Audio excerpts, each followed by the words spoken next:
দুর্গাপূজা এলেই এতদিন ওপার বাংলার বাজার ছেয়ে যেত পদ্মার ইলিশে।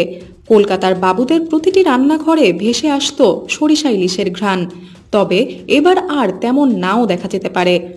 শেখ হাসিনা সরকার পতনের পর ভারতে ইলিশ রপ্তানি বন্ধ করে দিয়েছে বাংলাদেশের অন্তর্বর্তী সরকার। তাই হাসিনা আমলে পূজার আগে পশ্চিমবঙ্গে টনকে টন পদ্মার ইলিশ গেলেও এবার আর তা যাচ্ছে না।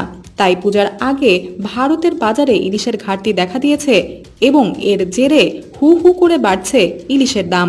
আগামী অক্টোবরে দুর্গাপূজা হবে, তার ঠিক আগ মুহূর্তে ভারতের এই মূল্যবান মাছ রপ্তানি নিষিদ্ধ করেছে বাংলাদেশের অন্তর্বর্তী সরকার। যদিও বিশেষ এই সময়ে খিচুড়ির সঙ্গে ইলিশ খেতে পছন্দ করেন কলকাতার বাঙালি বাবুরা, কিন্তু তাদের এই স্বাদ এবার অনেক কঠিন হয়ে গেল। মূলত বাংলাদেশে ইলিশের দাম লাফিয়ে লাফিয়ে বাড়তে থাকায় 2012 থেকে 2020 সাল পর্যন্ত মাছটি রপ্তানি বন্ধ রাখে সরকার।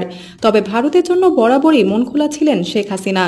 তাই নিষেধাজ্ঞা সত্ত্বেও দীর্ঘদিন ধরে যে কোনো উৎসবের আগে ভারতে, বিশেষ করে পশ্চিমবঙ্গে পদ্মার ইলিশের বড় বড় চালান পাঠিয়েছেন তিনি। ভারতের সঙ্গে সুসম্পর্কের নিদর্শন হিসেবে এই নিয়ম অনুসরণ করে আসছিল আওয়ামী লীগ সরকার।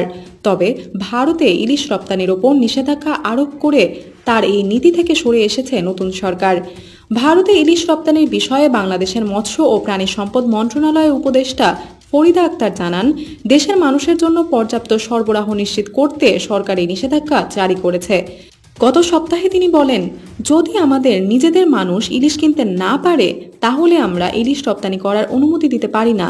এবছর আমি বাণিজ্য মন্ত্রণালয়কে দুর্গাপূজার সময় ভারতে ইলিশ রপ্তানি বন্ধ করার নির্দেশনা দিয়েছি। তবে বাংলাদেশের সরকার নিষেধাজ্ঞা দিলেও ভারতের মাছ বাজারে এখনো পদ্মার ইলিশ পাওয়া যাচ্ছে। জানা যায়, বাংলাদেশ থেকে ইলিশ এখনো মিয়ানমার হয়ে আসছে। এতে ইলিশের দাম বেড়েছে। তাই ধারণা করা হচ্ছে কম হলেও বিভিন্নভাবে এবার দুর্গাপূজার সময়ও বাংলাদেশি ইলিশ পাওয়া যাবে ভারতে। তবে সরবরাহজনিত সমস্যার কারণে পয়সা গুনতে হবে অনেক বেশি, যা অনেকের হাতের নাগালের বাইরে থাকবে।